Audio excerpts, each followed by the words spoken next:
नमस्कार, बुलेटिन में आपका स्वागत है। मैं हूं आपके साथ आशा सरमाल। चलिए शुरुआत करते हैं बुलेटिन की।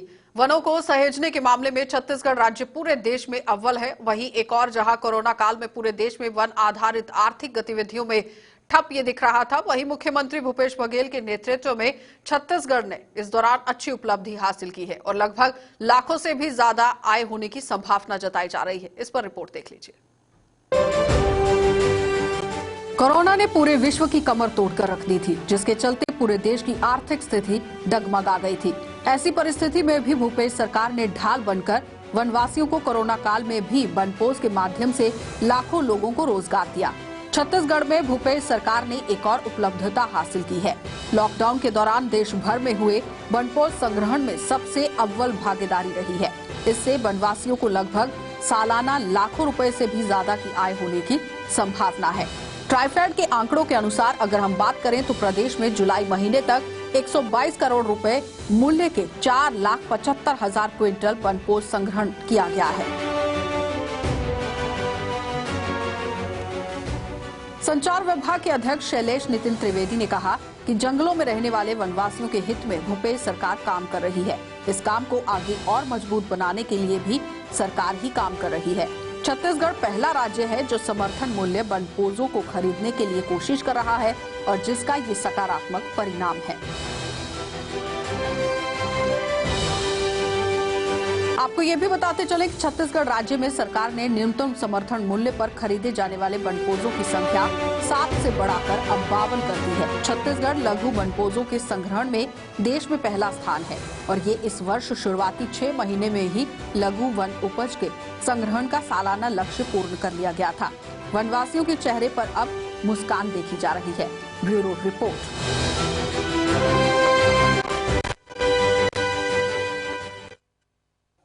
कांग्रेस संचार विभाग के अध्यक्ष शैलेश नितिन त्रिवेदी ने कृषि कानून को लेकर बीजेपी द्वारा प्रदेश में चलाए जा रहे जन जागरण अभियान को लेकर भी कहा कि बीजेपी किसानों के साथ हो रहे अन्याय को सही साबित करने के लिए पंचायत शब्द का उपयोग कर रही है और कांग्रेसी इसी कड़ी की यहां पर निंदा करते हुए नजर आए। और केंद्र सरकार के कृषि कानून को लेकर बीजेपी आज से लेकर 16 दिसंबर तक किसान पंचायत का आयोजन कर रही है और इस माध्यम से कृषि कानून के फायदे बीजेपी गिना रही है।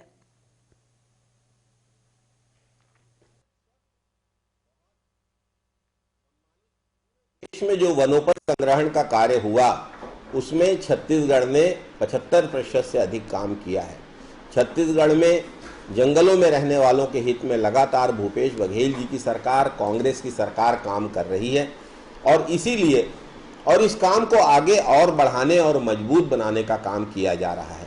छत्तीसगढ़ पहला राज्य है जहां पर वनोपज का संग्रहण समर्थन मूल्य पर किया जा रहा है, अर्थात जंगलों में वनोपज इकट्ठा करने वालों को कुछ न कुछ न्यूनतम राशि मूल्य मिले, उनके वनोपज का दर मिले, ये सुनिश्चित करने में कांग्रेस सरकार, भूपेश बघेल जी की सरकार कर रही है और इसका बहुत बड़ा लाभ जंगल में रहने वाले लोगों को मिला है।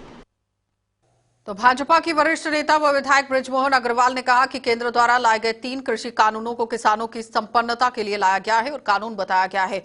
वहीं उन्होंने कानून के विरोध में किए जा रहे किसान आंदोलन पर सवाल उठाते हुए कहा कि इस आंदोलन के पीछे ऐसे तत्व हैं जिनको खेती किसानों से कोई मतलब नहीं है और आंदोलन में न केवल अर्बन नक्सली और टुकड़े टुकड़े गैंग शामिल है बल्कि आंदोलन को बढ़ावा दे रहे हैं। पूर्व मंत्री व भाजपा के वरिष्ठ नेता बृजमोहन अग्रवाल ने भाजपा कार्यालय में आयोजित प्रेस कॉन्फ्रेंस में कहा कि किसानों को मंच देने के लिए कृषि कानून लाया गया है और एमएसपी को समाप्त करने की बात केंद्र सरकार ने कभी नहीं की। उन्होंने कहा कि सरकार से बातचीत के बाद भी ये आंदोलन चलना समझ से बाहर है।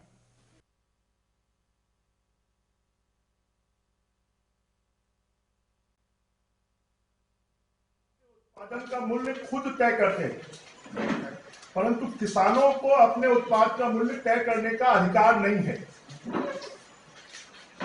देश की आजादी के 70-75 सालों के बाद पहली बार मोदी जी के नेतृत्व में एक ऐसी सरकार आई है जो देश में किसानों को अपनी उपज अपनी मनमर्जी के मूल्य पर बेचने का अधिकार देने का काम इन तीनों विधेयकों के माध्यम से किया है। जो किसानों के ऊपर में बंधन होता था कि उनको अपना माल मंडियों में ही बेचना पड़ेगा, अगर उनको अपना उपज का मूल्य ज्यादा मिलता है तो मंडियों के बाहर भी अपना माल बेच सकते हैं, देश के किसी भी हिस्से में बेच सकते हैं, देश के किसी भी व्यापारी, किसी भी उद्योगपति को बेच सकते हैं। इसका कानून लाकर और किसानों को अधिकार संपन्न बनाने का काम भारतीय जनता पार्टी की सरकार ने किया है, मोदी जी की सरकार ने किया है। परंतु कुछ विघ्न संतोषी तत्व तो भाटापारा सामुदायिक स्वास्थ्य केंद्र में सेवा सुगंधम समाज कल्याण समिति के द्वारा भी रायपुर के अंदर 300 कोरोना योद्धाओं का जो सम्मान है वो किया गया।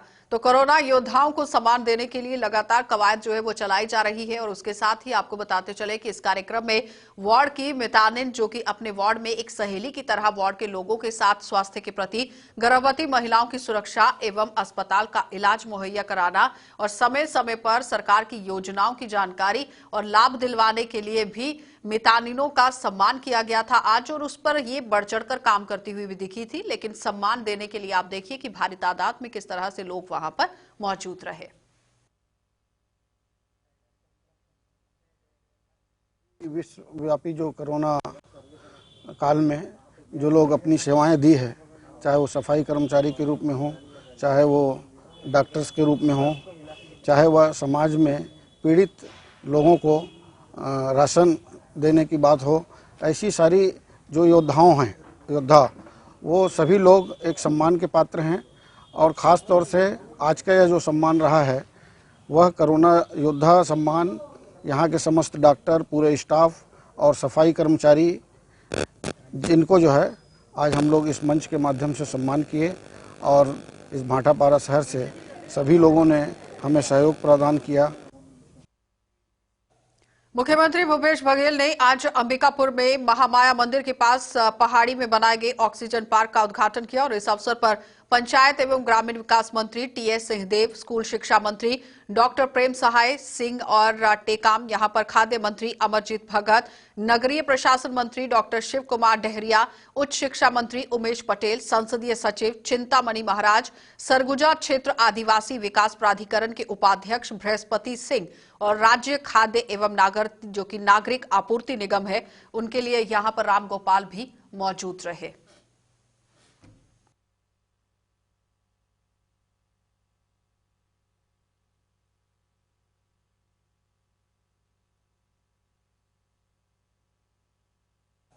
तो छत्तीसगढ़ के पूर्व मंत्री और भाजपा के प्रदेश प्रवक्ता केदार कश्यप ने सोमवार को प्रेस वार्ता करते हुए कांग्रेस पार्टी पर कृषि बिल को लेकर किसानों को भ्रमित करने का आरोप लगाया। प्रेस वार्ता को संबोधित करते हुए केदार कश्यप ने कहा कि केंद्र की भाजपा सरकार ने किसानों के हित के लिए जो कृषि बिल लाकर यहां पर बड़ा और ऐतिहासिक फैसला लिया है। उन्होंने कहा कि बीते 70 सालों तक केंद्र में कांग्रेस ने राज किया और इस बीच किसानों को उनके उपज का सही मूल्य नहीं मिला।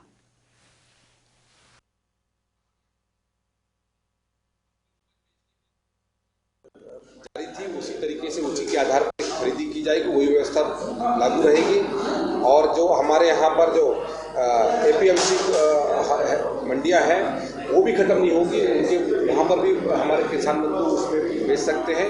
यदि उससे अधिक दर पर कोई दूसरा खरीदता है तो वहाँ जाकर के वो बेच सकता है। तो इसको लेकर के कोई भी संशय की स्थिति में नहीं है। लोगों को भ्रमित करने का कोशिश किया जा रहा है, जबकि माननीय मोदी जी किसानों को बिचौलियों से और ये जो लाइन लगा करके अपनी फसल बेचने की प्रक्रिया से टोकन पद्धति से मुक्त कराना चाहते हैं। ये बहुत बड़ा कहते हैं योजना है, नीति है। इस नीति के तहत में हमारे सारे किसानों को उनकी आय दुगनी होगी और हमारे किसान सशक्त बन सके। किसानों को इस तरीके से भ्रमित करने का काम तो कांग्रेस और उसके सहयोगी दल कर ही रहे हैं और लगातार उस तरीके से रिपोर्ट भी सामने आ रहे हैं, सोशल मीडिया के माध्यम से आ रहे हैं, समाचार पत्रों के माध्यम से आ रहे हैं, इलेक्ट्रॉनिक मीडिया के माध्यम से आ रहे हैं। इन दिनों प्रदेश के मुख्यमंत्री भूपेश बघेल सरगुजा संभाग के दौरे पर हैं, जहां आज सरगुजा जिले में 574 करोड़ रुपए के विभिन्न निर्माण एवं विकास कार्यों की सौगात दी गई, जिसमें 559 करोड़ 84 लाख रुपए के 79 कार्यों का भूमि पूजन एवं 14 करोड़ 53 लाख रुपए की लागत के 22 कार्यों का लोकार्पण किया गया। इसके साथ ही मुख्यमंत्री राजीव गांधी शासकीय स्थान कौतर और महाविद्यालय अंबिकापुर में विशाल आम सभा को भी संबोधित किया गया। इस दौरान मुख्यमंत्री ने मीडिया से बातचीत करते हुए कहा कि 2 दिवसीय सरगुजा दौरा रहा, जिसमें गोठान का निरीक्षण, धान खरीदी केंद्र का निरीक्षण और Swami Atmanand English medium school का भी निरीक्षण किया गया और हर समस्या का हल बहुत जल्दी कर दिया जाएगा। अगर किसी को भी कोई समस्या पेश आ रही है तो उस पर भी गौर फरमाया जाएगा। सरगुजा में 2 दिवसीय दौरा रहा, इसमें धान संग्रहण केंद्र और गौठान भी देखने का और स्वामी आत्मानंद अंग्रेजी माध्यम स्कूल का भी निरीक्षण किया और वहीं यहाँ नगर निगम के द्वारा एक एम्पोरियम जिसमें गोबर से बनी हुई वस्तुओं की विक्रय की व्यवस्था की है, उसकी भी शुरुआत यहाँ हुई। और सबसे बड़ी बात ये बड़ी संख्या में लोग आए और जो हमारे स्व सहायता की जो महिलाएं हैं उन्होंने वर्मी कंपोस्ट का MOU किया है, वो बड़ी बात है। सड़कें खराब है, स्टेट हाईवे हो चाहे नेशनल हाईवे हो, लोग परेशान है, सरकार क्या पहल करेगी? मंत्री जी मैं तो किए थे बीजेपी के साथ। सुनो भाई, खुले से मैंने कहा कि यहाँ सड़कों का जाल बिछाया जाएगा। ये हम भारत सरकार से मांग कर रहे हैं कि लगातार गडकरी जी से मीटिंग हुई है, यहाँ के राष्ट्रीय राजमार्ग के लिए बचत जो सड़कें हैं राज्य सरकार बनाएगी। तोहर पुलिस तोहर दुआर अभियान के तहत मरवाही क्षेत्र के ग्राम पंचायत कठड़ा में शिविर लगाया गया, जहां साइबर फ्रॉड में आमजनों को बचाने के लिए गोरला पेंड्रा मरवाही पुलिस की मुहिम से जुड़ रहे लोग इस अभियान को आमजनों का अच्छा समर्थन मिल रहा है। जनता और पुलिस के बीच बेहतर संबंध बनाने के लिए ये शुरू किया गया और तुहर पुलिस और तुहर दुआ की योजना जो यहां पर चलाई गई है और उसके साथ ही साथ साइबर ठगी से कैसे बचा जाए, लोगों को फोन में इनाम और तरह तरह की स्कीम बताकर ठगी करने वालों से भी बचने के लिए साप्ताहिक बाजार में कई तरह की जानकारियां ग्रामीणों को दी गई।